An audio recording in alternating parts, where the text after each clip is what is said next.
नमस्कार शेतकरी मित्रांनो. कपाशी पिकामध्ये पहिली फवारणी कोणती घ्यायची याबद्दल सविस्तर माहिती या व्हिडिओच्या माध्यमातून आपण पाहणार आहोत. शेतकरी मित्रांनो, साधारणपणे कपाशीची लागवड झाल्यानंतर 15 ते 20 दिवसांनी आपल्याला पहिली फवारणी घ्यायची आहे. आता पहिली फवारणी घ्यायची तरी कशासाठी, तर मावा, तुडतुडे, फुलकिडे, जे काही रस शोषक किडे आहेत त्यांना कंट्रोल करण्यासाठी आपल्याला ही पहिली फवारणी घ्यायची आहे. आता मग पहिल्या फवारणीमध्ये आपण मोनोसिल किंवा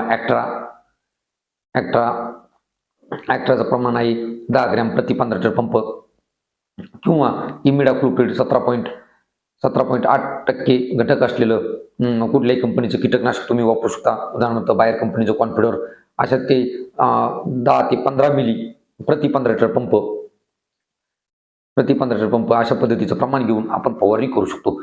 त्याचबरोबर शेतकरी मित्रांनो, त्याच्यामध्ये आपल्याला एक चांगल्या दर्जाचं टॉनिक सुद्धा मिक्स करायचं आहे, जसे की साबियन किंवा ग्रोवर, पूर्वा कंपनीचं ग्रोवर किंवा बायोविटा तुम्ही वापरू शकता. त्याचं प्रमाण घ्यायचं आहे 30 मिली प्रति 15 लिटर पंप.